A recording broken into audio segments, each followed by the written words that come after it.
Cha kwanza nimshukuru Mwenyezi Mungu kwamba tumeamka salama, jambo la kumshukuru Mungu, lakini kikubwa ni kwamba nafahamu na kutana timu aina gani. Pamba ni timu nzuri, wanafanya usajili mzuri na wako juu yetu, lakini kikubwa ni kwamba sisi tuko nyumbani.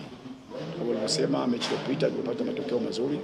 Kwa hiyo vijana angalau kwa kiasi fulani wamejenga confidence, kwa sababu unajua mechi ambayo inafuata pia ni muhimu, kwa sababu Adia wa position nzuri. Kwa hiyo tunategemea kesho kuona mechi moja nzuri, kwa sababu kama nilivyosema, Pamba na timu nzuri na sisi tuko vizuri kwa hivi sasa. Lakini naamini kwamba kwa jinsi ambavyo tulifanya marekebisho au kwa jinsi ambavyo mechi iliyopita dhidi ya Mtibwa tumepata matokeo mazuri, baadhi ya makosa tumefanyia marekebisho na yale mazuri tumeongezea zaidi. Kwa hiyo tunategemea kesho kuona mechi moja nzuri sana kwa pande zote mbili.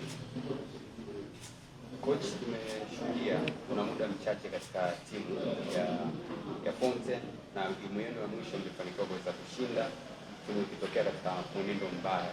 Labda umejipangaje wewe na benchi lako la ufundi kuhakikisha unaendeleza ile mwenendo wa ushindi? Kwa ushindi tuliopata, kusema kweli tunapiga hatua moja mbele. Kama nilivyosema, tuko nyumbani. Hakuna namna, lazima tuingie uwanjani kutafuta matokeo mazuri. Pata matokeo mazuri, tusogee juu.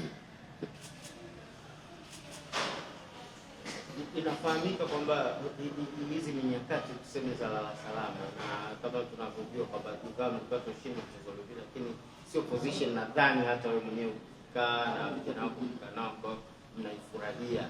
Yaani message gani ambayo hasa mko nayo kwa nyakati hizi ili msiweze kwenda katika kama msimu uliopita tuliona kama timu ilicheza playoff? Nadhani nimeshazungumza kwamba ushindi ule mechi iliyopita tulipiga hatua moja mbele na umejengea confidence kubwa kwa vijana wangu na kwa uongozi kwa ujumla kwa benchi la ufundi. Kikubwa ni kwamba tumejipanga kuhakikisha kwamba mechi hii inayofuata dhidi ya Pamba tunafanya vizuri. Unajua tunafanya vizuri, tunasogea mbele zaidi.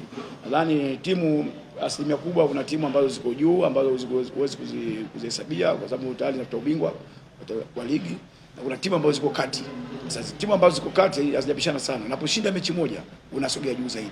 Nadhani hata wakiangalia alama ambayo baada ya kupata mshindi ya Mtibwa, ukipata Mungu akijalia tukapata matokeo mazuri kesho, basi tutakuwa tumesogea juu zaidi. Nadhani tutakutana na timu ambazo zina pointi 20 na tutakuwa tumeweza kufuzana huko ndani. Wachezaji ambao tutakosa kesho?